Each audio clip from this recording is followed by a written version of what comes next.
As Blaine continues to be one of the fastest growing cities in the metro area, retail developers are targeting Blaine for potential projects.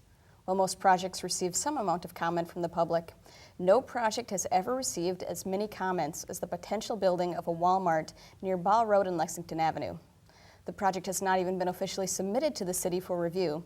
However, this week it took another step forward in the long process. Here's Ben with more. With the new Wal-Mart on Highway 65 nearing completion, Blaine is moving into the next phase of another potential project with the giant discount retailer. For several months, Wal-Mart has been exploring the possibility of moving out of its existing location in the Village Shopping District and relocating to a commercial retail area near Ball Road and Lexington Avenue. Recently, Wal-Mart presented the City Council with an Environmental Assessment Worksheet, or EAW. There's almost 1,000 pages of background studies and reports, everything from wetland delineations to soil types to wildlife and all that. And then the big one is traffic report. The EAW is designed to look at the big picture impacts of this potential project. The council received the report and then declared a 30-day public comment period on the EAW. Comments must be submitted in writing and can be sent via email directly to Brian Schaefer. The comment period will run until July 24th. Once the comments are received that relate to the EAW, we will review all those comments, determine if we need to modify the report in some way, respond to the comments. We'll respond to all the EAW comments. We're also getting comments that aren't EAW related. Those we're just setting aside for now.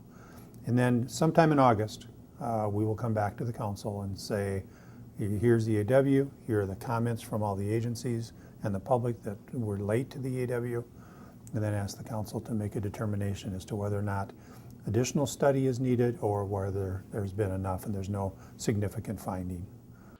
Walmart's main reason for exploring a move is simple. They want to be able to sell groceries. There is a deed restriction on their property that they agreed to at the time that was placed by the developer that said you cannot have more than, and I believe it's no more than 10,000 square feet of grocery display. And of course, that was not an issue in 2000, 2001, whenever this happened, but it is today.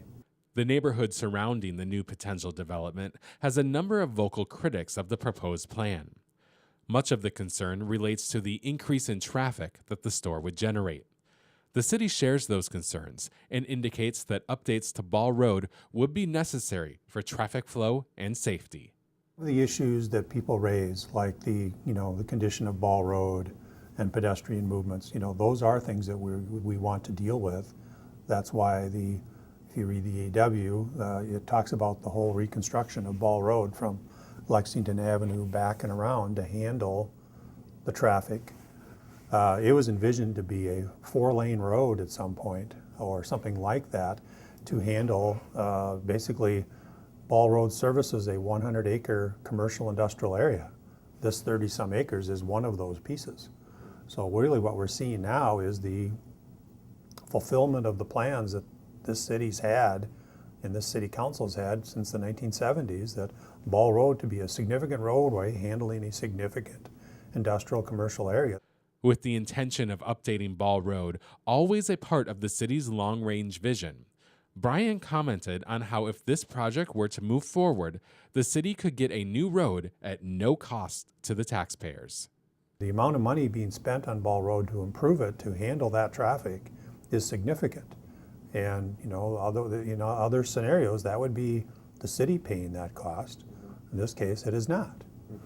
So we are getting that road rebuilt to modern standards with pedestrian walkways and all the things that are needed for a new road on somebody else's paying that, developer is paying that. We are not, and the residents are not. One comment that has been relayed to City Hall from some in the affected neighborhood is that they want to see the site developed, but they would like a different store. We don't get to pick from a catalog. I do think people believe that we pick from a list of uses, and that's how it happens. And it doesn't happen that way. We don't have the ability to pick and choose When the city says that that site can be a retail site, it can be anything you can just about imagine that's retail. The proposed development would include a 182,000 square foot Walmart store plus other small retail. To put that in perspective, the new Walmart on Highway 65 is a 150,000 square foot store, and the Fleet Farm on Lexington Avenue is well over 200,000 square feet. Finally, Brian understands that at times development can be tough, but he also recognizes that Blaine is a growing city with growing needs. We are a city of over 60,000 people, headed to 80,000. We have 3 Cub Foods. We have 1 Target today. I don't think we'll have 1 Target 5 years from now. I think we'll have 2 Targets. We have 2 Home Depots. If the project moves forward from the EAW stage, it would enter into a public hearing stage that would include several opportunities for additional public comment. That would most likely occur in September and October. For North Metro TV News, Ben Hale reporting.